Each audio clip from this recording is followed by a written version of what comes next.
made to find out that, one, those ruptures had been caused by the antibiotics. He hadn't been apprised of that, and two, that he never had sinus infections. To begin with, what he had were migraines, and we treated him for that, much in the same way, using release of his the tension in his neck and shoulders, and he ultimately did quite well. But it is an important thing. It's disturbing. I know that you do an amazing thing in your office, which I've been fortunate to experience, where you do a myofascial release. Can you talk a little bit about that, what you do and how you learned it? And it's really a wonderful experience. Well, about 20 years ago, I took my son to an osteopath when he was 6 months old because he was having recurrent ear infections and was going to need to have ear tubes. And actually, at the time, my wife absolutely did not want my son to get ear tubes, nor did I. But she said, we really have to. There was a very famous osteopath in Seattle we took him to. And she not only treated his ears, but he had an abnormal crawl. So he crawled where his right leg whipped around in a very funny way, and we mentioned it to our pediatrician, and he said, oh, well, he'll grow out of it. Everybody crawls differently. Well, the doctor, who actually now practices around, she's practicing here in Santa Rosa, Margaret Sorrell, said, well, he had some restrictions in his sacral area, and I fixed those while I was working on him, and I put him on the floor, and he crawled absolutely normally after that. And his ears? His ears cleared up, and he didn't need tubes. So that was like, oh, my God, I have to learn this. So Dr. Sorrell recommended that I take a course, and then she was kind enough to let me mentor with her for 2 years. I would come to her office a half a day a week.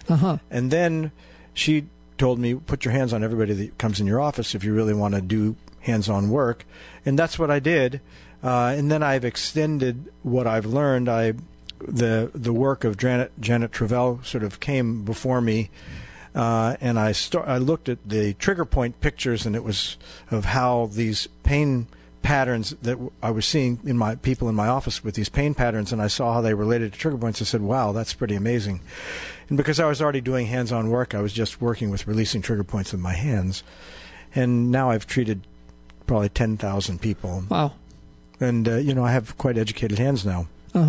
Yeah, well, I still have fond memories of experiencing your educated hands in your office. And are you still using the hot rocks as well as part of them? I use them. I do use them sometimes. I now have people laying on a biomat, which is a far infrared heat mat. So people are just laying on that, and they get the heat from that. And then sometimes I use the rocks. And is that one of those amethyst far infrared? Yes, it's an amethyst. Yeah. Oh, and you like that? I do. I also have a far infrared sauna actually in my office that I have people get in for various reasons. One is it's amazing if you're getting sick in terms of not getting sick, stopping a cold from happening. It's great for people that have Lyme disease. It's great for detoxification. So far infrared saunas are really a great adjunct to healing. Let's talk about that for a minute. So a far infrared sauna is not as hot as a conventional sauna, correct? That is correct. My sauna probably only goes up to about 120 degrees, 123 degrees. I have a full spectrum sauna, so it goes through a cycle of far, near, and mid-infrared. The infrared heat is very penetrating without getting so hot. So you get the benefit of the heat without the discomfort of being too hot. You perspire some. It's not an enormous amount. The experience is that of like sitting on a beach, feeling the warm sun on you. And there is actually literature from Japan talking about far infrared saunas for congestive heart failure. It stimulates circulation in the microcirculation. It gets it back into the vascular spaces, and it's really good for the heart. And the deep penetration just allows for cellular detoxification.